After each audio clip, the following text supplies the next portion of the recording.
조금 전에 불렀던 은혜 아니면 살아갈 수가 없네. 참 좋은 찬양이죠.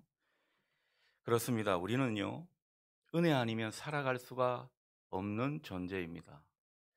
여러분이 문득 이 진리 앞에 바로 서시면 참 좋겠다는 그런 생각이 듭니다. 우리는 하나님의 은혜 가운데 호흡하고 기동하고 또 살아가는 존재라 할 수 있겠습니다. 그러니 우리가 잘 사는 건 무엇입니까? 하나님 은혜를 믿고 하루하루 최선을 다하고 즐겁게 사는 것입니다. 하나님 아버지께서 우리에게 항상 기뻐하라 말씀하셨거든요. 우리가 하나님을 믿는 그 믿음이 든든해질 때 기뻐하며 살 수가 있는 것이죠. 하나님은 우리에게 즐겁게 살도록 기뻐하며 살 수 있도록 재능과 은사를 주셨습니다. 일할 기회를 주셨고 또 은혜로 우리의 모든 삶을 인도해 가고 계십니다. 우리는 다 우리 인생에 대해 책임을 져야 합니다. 책임적인 존재로 우리는 부르심을 받았기 때문이죠. 하지만 한편 하나님 뜻 안에서 살아가는 한 우리가 하는 일은 다 복되고 또 하나님의 은혜도 늘 우리와 함께하는 그 사실을 믿고 살아야 할 것입니다. 그러니 우리의 미래의 일들, 불확실한 그런 내일의 일들에 대해서는 너무 염려하거나 또 불안해하지 마십시오. 그건 우리 몫이 아닙니다. 걱정하고 불안해한다고 그게 뭐 특별히 바뀌는 그런 일이 아니죠. 우리는 그저 하나님을 믿고 하루를 살아도 기쁨으로 충실하게 살아가면 되는 것입니다. 하나님은 우리에게 이런 모습을 굉장히 원하십니다. 이게 하나님을 신뢰하는 중요한 모습이기 때문에 그렇습니다. 나머지는 내가 한다는 거죠. 하나님이 하신다는 겁니다. 하나님은 우리를 위해 일하시는 분이십니다. 하나님만의 그 이유와 목적으로 우리를 위해 일을 하시는 분이십니다. 그렇기에 현재 우리가 겪고 있는 모든 일들은 다 하나님과 연관이 되어 있습니다. 하나님과 연관이 안 된 일이 하나도 없습니다. 하나님의 백성이 맞다면 다 그런 원리가 작동이 되더라는 것입니다. 따라서 우리에게 지금 일어나고 있는 우리가 마주하는 모든 일들 다 하나님께 답을 구하시면 좋겠습니다. 하나님이 해결해 주시도록 그렇게 자꾸 우리를 개방해야 하는 것입니다. 오늘 본문의 시인은 누구보다도 이 사실을 이 진리 위에 든든히 서 있는 사람입니다. 5절과 같은 고백이 바로 그것을 말해주고 있죠. 나의 영혼아 잠잠히 하나님만 바라라. 무릇 나의 소망이 그로부터 나오는도다. 시인은 결코 녹록지 않은 삶을 살았습니다. 얼마나 죽음의 공격도 많이 받았는지 모릅니다. 삶을 뒤흔드는 큰 위기가 여러 차례 있었던 사람입니다. 요즘 말로 하면 뭐 온갖 풍파를 다 겪었던 그런 사람입니다. 그런데도 시인은 절망하지 않습니다. 인생의 위기에서 흔들리지 않는 그런 모습을 보여주고 있습니다. 물론 자기가 선언하면서 그렇게 외치는 그런 모습일 수 있지만은 그러나 흔들리지 않는 신앙의 모습을 우리가 엿볼 수가 있습니다. 6절이죠. 내가 흔들리지 아니하리라. 참 이렇게 선포하듯 우리가 살아갔으면 좋겠습니다. 그런데 위기 앞에서 그 인생의 많은 풍파 앞에서 어떻게 안 흔들릴 수 있겠습니까? 오늘 시인은 오직 하나님만을 바라보았기 때문에 흔들리지 않았습니다. 시인은 모든 상황 속에서 자기가 뭘 스스로 막 해보려고 그런 인간적인 시도도 많이 하지 않았습니다. 그저 조용히 하나님만 바라보고 의지하면서 하나님이 해결해 가시도록 그렇게 기다렸던 것입니다. 지금껏 험한 세월을 살아보니까요. 잠잠히 하나님만 바라보고 또 하나님께 소망을 두는 것이야말로 그게 지혜고 그게 인생의 정답이구나. 이걸 깨달았던 것입니다. 여러분도 이 진리를 깨닫고 또 이 모습으로 잠잠히 하나님만 바라볼 수 있는 그런 여러분이 되시면 좋겠습니다. 시인은 오늘 본문을 보면요, 오직 하나님만이, 하나님만, 이런 표현을 유독 자주 쓰고 있습니다. 강조하는 거죠.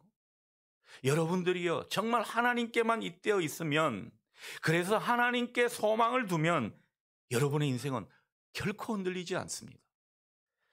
평화와 안식, 구원을 얻을 수 있습니다. 이걸 힘줘 말하고 싶었던 모양입니다.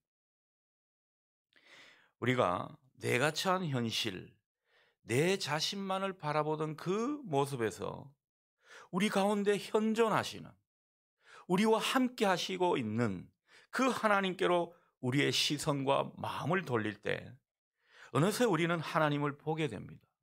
하나님을 느끼게 되는 것이죠. 하나님께 연결되는 그런 은혜를 얻게 됩니다. 여러분, 이게 우리 믿는 사람의 권세입니다. 놀랍게도 이렇게 하나님께 접속되기만 하면 그 어떤 환란이 오고 그 어떤 무서운 인생의 파도가 막 닥쳐온다 하더라도 놀라지 않게 됩니다. 평안을 찾을 수 있습니다. 안전을 느끼게 됩니다. 이게 하늘의 신비가 되는 것이죠. 이렇게 하나님께 내 시선과 마음을 돌리고 하나님만 잠잠히 바라보는 그 사람의 입에서 나오는 고백이 무엇입니까? 바로 6절의 표현이죠. 오직 하나님만이 내 반석이시고 구원이시고 요새이십니다. 하나님에게서 안전을 느끼고 하나님에게서 구원을 보고 하나님만이 모든 것을 막아주실 수 있는, 해결해 주실 수 있는 그런 분으로 자기가 떡하니 믿게 되었다라는 거죠. 이 고백이 여러분에게도 터져 나올 수 있기를 바랍니다. 우리가 하나님만을 잠잠히 바라보고 의지하게 될 때 중요한 것이 있습니다. 오늘 그 표현을 하고 있죠. 8절을 보면 하나님께 나아가서 하나님을 의지하면서 그분 앞에 마음을 토하는 것입니다. 뭐 토한다 그러니까 표현이 좀 그렇죠. 이 마음을 하나님 앞에 그대로 드러내는 것, 이게 참 중요하다는 것입니다. 8절 말씀 제가 읽습니다. 백성들아 시시로 그를 의지하고 그의 앞에 마음을 토하라. 하나님은 우리의 피난처시로다. 여러분, 피난처란 말 참 좋습니다. 피난처 되신 하나님, 우리가 그 하나님을 자주 부르짖는데요, 여러분, 이 피난처는 쉽게 말해서 다른 게 아닙니다. 정말 마음씨 좋고 모든 걸 다 받아주시고 그리고 너무너무 사랑이 깊은 친정 아버지입니다. 여러분들 친정 아버지는 어떠셨나 모르겠습니다. 저의 친정은 아니죠. 저의 친아버님은 조금 부족하셨던 것 같아요. 그러나 우리의 피난처 되시는 하나님은요, 이 모든 걸 다 받아주신다는 거죠. 얼마나 사랑이 깊고 오묘한지 모른다는 것입니다. 그러니 우리가 그 피난처 되시는 하나님을 기대고 의지하고 그분을 비빌 언덕으로 삼고 살아가는 것입니다.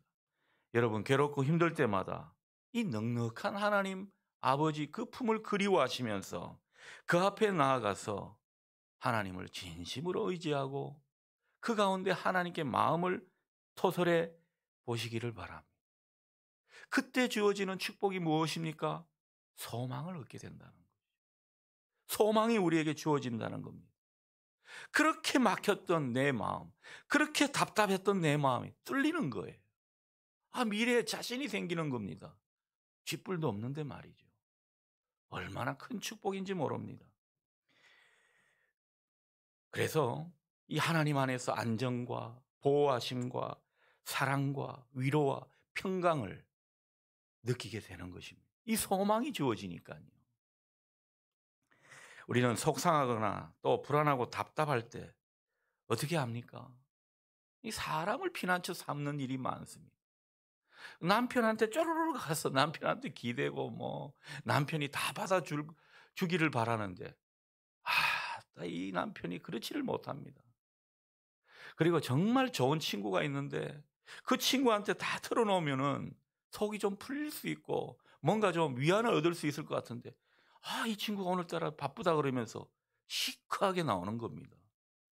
여러분, 사람은요, 우리 속을 뭐 좀 때로는 답답한 걸 풀리게 할 수 있지만은, 사람한테 털어놓으면 속이 시원한 것은 있지만은 뭔가 뒤가 찝찝한 이런 게 있습니다. 무엇보다 소망을 주지 못합니다. 사람은 우리에게 소망을 주지 못합니다. 남편이 여러분들에게 소망을 주지 못합니다. 아내가 남편에게 소망을 주지 못합니다. 부모가 자식에게 진정한 소망이 되지 못합니다. 오직 하나님만이 우리에게 소망을 주시고, 거기에다가 보너스로 위로와 이길 힘까지 얹어주시더라는 거죠. 어떤 사람에게요? 하나님을 피난처 삼는, 하나님을 진심으로 의지하고 그분께 내 속을 털어놓는 사람에게 하나님은 그런 은혜를 주신다는 것입니다. 안타깝게도 우리 교우들 중에 많은 분들이 아, 제가 볼 때는 그렇습니다. 힘든 시기인데도 정말 하나님께 그 마음을 다 쏟아내고 있는가? 이 물음을 띄워보면요, 그렇지 못할 것 같다, 이런 생각이 드는 분들이 아직 많이 있습니다. 여러분, 어렵고 힘든 시기인데도 하나님을 의지하지 않고 하나님께 내 마음을 쏟아내지 않는다면 그건 하나님 앞에 겸손한 모습 아닐 것입니다. 교만한 모습이 될지도 모릅니다. 그리고 내 스스로 뭔가를 할 수 있다는 이런 헛된 마음을 하나님 앞에 보이고 있는 모습일런지도 모른다는 것이죠.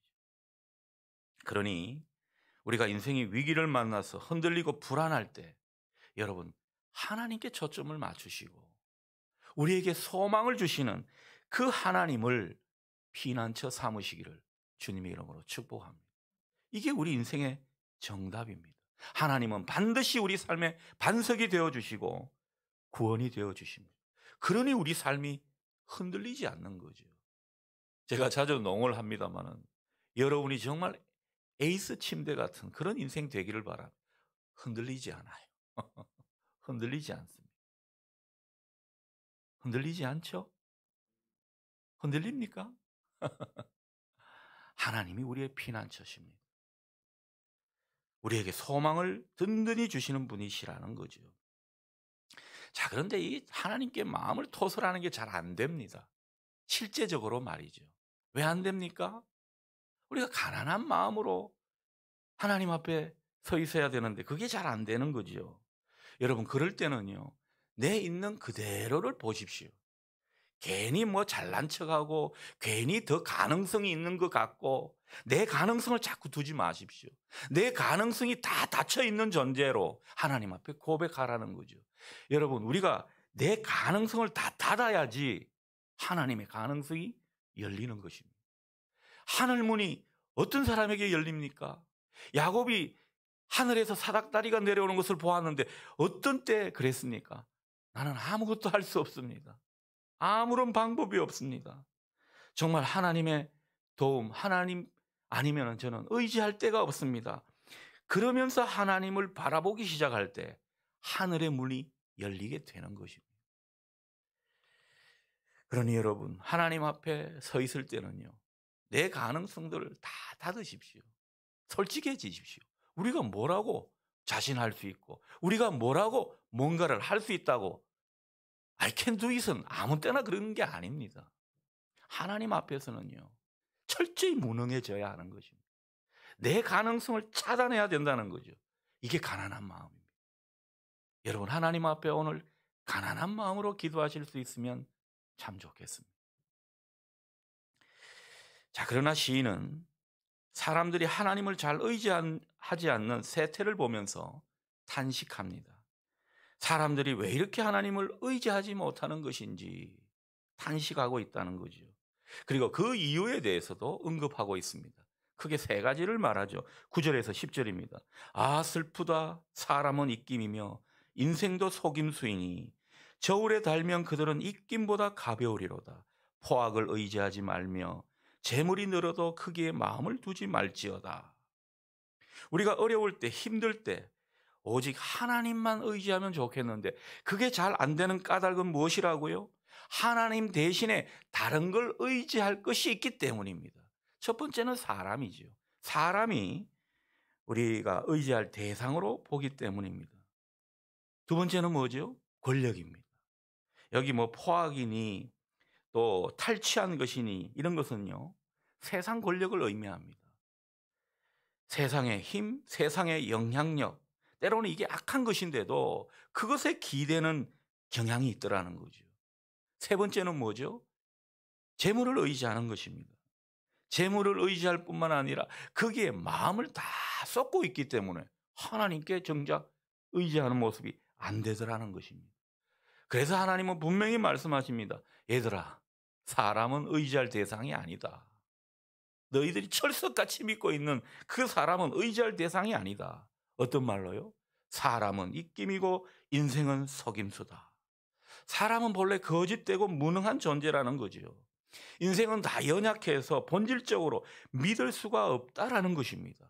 그런데 뭘 사람을 믿고 의지하겠다고 하는 것입니까? 우리가 가만 보면요, 하나님을 믿고 의지하는 것 같은데 어떨 때는 목사를 믿고 의지할 때가 있고 어떨 때는 뭐 교회 자기가 정말 신뢰하는 그런 지도자를 믿고 있습니다. 사람은 거기서 거기입니다. 사람을 절대 믿고 따라가는 것이 아닙니다. 교회를 이룰 때도 그렇습니다.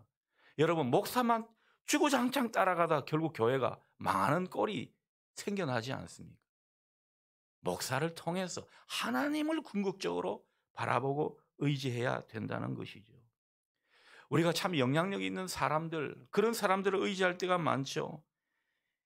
다 허망한 것입니다. 10절에서 포악이나 탈취한 것, 이게 다 억압하는 힘, 남의 것을 빼앗아 잘 살려는 그런 권력을 은유하는 것인데, 여러분, 세상 권력, 세상 힘이란 게 반드시 선이 아니라는 거죠. 그러나 하나님이 주시는 힘은 선입니다. 선한 것을 붙들라는 것입니다. 이사야 선지자는 그렇게 말하죠. 모든 육체는 풀이고 그의 모든 아름다움은 들의 꽃과 같을 뿐이다. 이사야 40장 6절에서 그렇게 말을 하고 있습니다. 세상의 힘이나 권력도 하나님께서 거기다 입김을 부시면 아무리 영화를 누리는 것도 다 시들게 마련입니다. 여러분, 요즘 대통령도 예전 같지가 않죠? 벌써 뭔가 삐거덕거리면서 레임덕이 시작되는 모습입니다. 예전 대통령들 다 감옥에 수감되어 있는 그 모습을 보면 권력이 참 무상하구나 느낄 수밖에 없는 것입니다. 재물도 마찬가지입니다, 여러분. 10절은 이렇게 말하죠. 재물이 늘어도 거기에 마음을 두지 말지어다. 여러분, 사실 이 돈은 참 필요한 것입니다. 이 돈이라는 것은 우리에게 정말 소중한 것이죠. 근데 이 돈은요, 내가 정말 필요한 만큼 내가 삶을 하나님이 허락하신 범위에서 행복하게 살 수 있는 그 수준에서 우리가 소유하면 되는 것이고, 또 하나님께서 뭔가 일을 맡기시고 비전을 주셔서 그 사업을 새롭게 일으키기 위해서 때로는 자금이 확보돼야 되니까 그런 정도로 우리에게 필요한 만큼 있으면 되는 것입니다. 근데 하나님이 뭐라고 하시지도 않고 또 하나님이 이만하면 됐다고 하는 하나님이 주신 분복이 있는데 그 한계를 넘어서 자꾸 욕심을 내게 되면 결국 돈의 노예가 돼버리고 인생이 아주 비참하게 되는 것이죠. 그래서 하나님은 오늘도 말씀합니다. 재물이 늘어도 거기에 마음을 두지 말라. 이 돈 자체에 마음을 쓰지 말라는 것입니다. 돈에 마음을 안 쓸 수가 어디 있겠습니까? 그러나 쓰게 되더라도 그것을 자꾸 이렇게 점검하면서 되돌려라는 거죠. 우리가 돈 자체에 마음을 많이 두게 되면요, 하나님이 그 속에 계실 수가 없기 때문입니다. 바알과 하나님은요, 같이 있을 수가 없습니다. 그것을 우리가 성경에서 얼마나 많이 확인하는지 모릅니다. 다시 한번 여러분에게 말씀드립니다. 사업하는 우리 성도님들께 말씀드립니다. 여러분, 사업을 해도 돈을 쫓아가지 마십시오. 그러면 결국 망하게 돼 있습니다. 돈의 논리로 사업하는 것이 아닙니다. 그러면 신앙도 잃고 돈도 잃을 수 있습니다. 이 사업을 통해서, 내가 하는 일을 통해서 자꾸 하나님을 선택하십시오. 하나님이 우리의 주인이 되게 하십시오. 그런 가운데 여러분 즐거이 일을 하십시오. 그러면 우리도 모르게 돈이 은혜로 따라오게 될 줄 믿습니다. 이 믿음으로 여러분이 살아갈 수 있기를 축원합니다. 마지막으로 시인은요, 자기가 삶의 과정을 통해 절실히 깨달은 진리를 우리에게 선물처럼 나누어 주고 있습니다. 11절에서 12절 말씀입니다. 권능은 하나님께 속하였다 하셨도다. 주여 인자함은 주께 속하오니 주께서 각 사람이 행한 대로 갚으심이니이다. 여기에 우리의 선물이 있습니다. 뭐가 선물입니까? 다른 게 아니죠. 권능은 하나님께 속한 것이다. 그리고 하나님의 인자, 이게 우리에게 주어지는 선물입니다. 우리가 하나님을 믿고 의지해도 때로는 별 수가 없고 하나님이 침묵하시는 것 같지만 그게 아닙니다. 하나님은 지금도 불꽃 같은 눈동자로 우리를 지키시고 보호하시면서 우리의 모든 삶, 우리의 모든 역사를 이끌어 가시고 다스리시는 분이십니다. 우리에게는 이런 역사의 주인이시고 모든 걸 판단하고 책임지시며 인도해 가시는 이 권능의 하나님이 계시더라는 거예요. 여러분, 이 권능의 하나님이 여러분과 함께 하시는 것을 믿으십니까? 믿음은 여러분에게 선물이 되는 것입니다. 그러면 반드시 하나님께서 구원해 주시고 판단해 주시고 역사해 주신다는 겁니다. 이 권능의 하나님을 믿는 자에게 하나님은 당신의 권능을 보게 하신다는 것이죠. 이 권능의 하나님을 신뢰하는 이 아침 되실 수 있기 바랍니다. 한편 우리 믿는 사람들 가운데는요, 반드시 하나님의 인자가 드리워집니다. 인자는 우리를 향한 하나님의 신실한 변함없는 사랑을 의미하죠. 우리를 결코 내버려 두지 않으시고 버리시지도 않고 오히려 우리를 적극적으로 챙기시는, 여러분 정말 자상한 아버지 얼마나 이 딸아이를 챙기던가요. 저도 많이 이 자식들 챙기는 것 같습니다. 이 하나님을 점점 닮아가니까 그런 것 같아요. 여러분, 이게 인자라는 거죠. 그런데 이분은요, 그냥 챙기고 막 잔소리만 하는 그게 아니죠. 능력이 있는 전제하에서, 모든 걸 내다보시는 전제하에서 그렇게 우리를 사랑하시는 분이시라는 거죠. 이분이 우리를 떠나시겠습니까? 이분이 우리를 버리시겠습니까? 하나님은 결코 우리를 버리시지 않습니다. 반드시 우리를 잘되게 하고 축복하신다는 거죠. 그래서 이 하나님의 인자를 믿는 사람은요, 마음이 넉넉한 것입니다. 내가 속이 좁습니까? 하나님의 인자를 아직 덜 믿는 거예요. 하나님의 그 신실한 사랑을 확신하지 못하는 겁니다. 오늘 여러분이 이 하나님의 신실한 사랑, 이 인자하심을 확신할 수 있기 바랍니다. 내가 어디를 가든지 무엇을 하든지 하나님의 손길은 나와 함께할 수밖에 없다는 이 사랑의 확신이 여러분에게 있기를 바랍니다. 이 확신 위에 서서 우리가 뭔가 일을 해 나가는 것이죠. 발걸음을 걷는 것입니다. 하나님의 권능과 신실한 사랑이 나를 떠나지 않는다. 항상 나와 함께한다. 이 확신이 든든히 그 속에 있으면요, 비록 한숨과 절망 가운데서 우리가 때로는 고통을 받는다 하더라도 하나님의 이 권능과 인자의 그 손길을 확신하고 또 체험할 수 있으리라 믿습니다. 하나님의 손이 항상 그리고 힘있게 여러분을 붙드시는 이 체험이 우리 모두에게 있기를 소원합니다. 기도하겠습니다.